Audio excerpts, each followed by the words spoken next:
Above money comes recognition. IBM did a study years ago that once people's need for money is met, next they want recognition and opportunity to grow.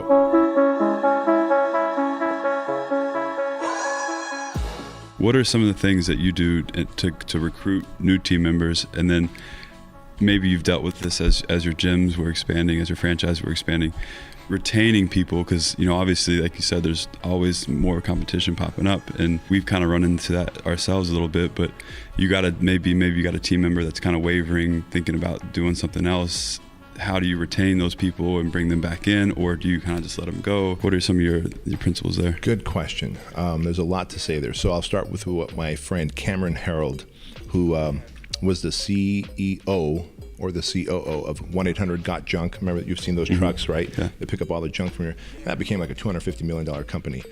And he says, find a way to handcuff the best employees to your business. And I'll do whatever it takes to handcuff them once I learn that strategy, to a degree, right? And so someone is good for your business, they're looking for two things. First, they're looking for money, a certain amount of money to live a lifestyle they have. Above money comes recognition. IBM did a study years ago that once people's need for money is met, next they want recognition and opportunity to grow. If you can provide those two things, the money is no longer that big of a factor, right? The guys do, we pay them well, we have health benefits and 401ks and all this stuff, and now we do revenue share with them. So I found all these different ways to handcuff all my best team members to the business. Hey, if you've been with me for a year, that means I like you. Mm-hmm. That means you qualify for our partnership rewards program. We call it the PRP program, where we literally share 1.5% of our quarterly revenue with our team, as long as these KPIs are met, mm-hmm. right? And we have a giant TV screen right in our big lobby of our headquarters that shows how many franchises we sold this month and how many web specials we sold. And it's just 2 KPIs. And I want every single guy, from the video guy or gal to the web developer to the sales reps, to keep the numbers front of mind. Mm-hmm. And so we find a way to handcuff them through meeting their financial needs, and then of course, recognition and opportunity to grow. So recognition could be, flying around with me, right? Flying around and creating content. Recognition could be, hey fellas, I need more cool videos, but I don't want to seem like a douchebag, and I'm not willing to go rent a Lamborghini and a fake jet just to show that. I'll fly private when I want, but that's not my life. I don't want to show that. I don't want to fake that. Recognition is letting them get the creative ideas instead of me saying, hey, here's what we should do. It's not a top-down command anymore. So that's thing number one.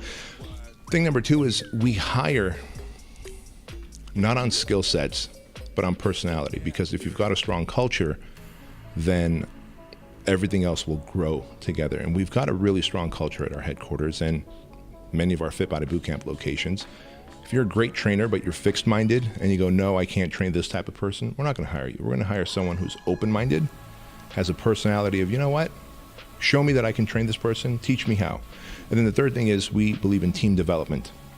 Even though they all came factory installed with amazing video skills, editing skills, shooting skills, there's still skill sets that we taught them. So I'm always developing my team by bringing Cameron Herold in, Craig Ballantyne. I run workshops, leadership workshops, sending them to Disney University workshops on leadership.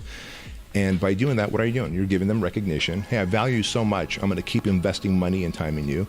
We sent 2 of our team leads to Jocko Willink's muster, right? He wrote Extreme Ownership. And they come back from Washington, D.C. after 2 days of training in the mud and in the rain and learning leadership stuff. And I'm like, all right, now you guys are going to teach the other 40 people everything you learned. It's like, wow, okay, you not only invested in me, but now you're having me lead and teach.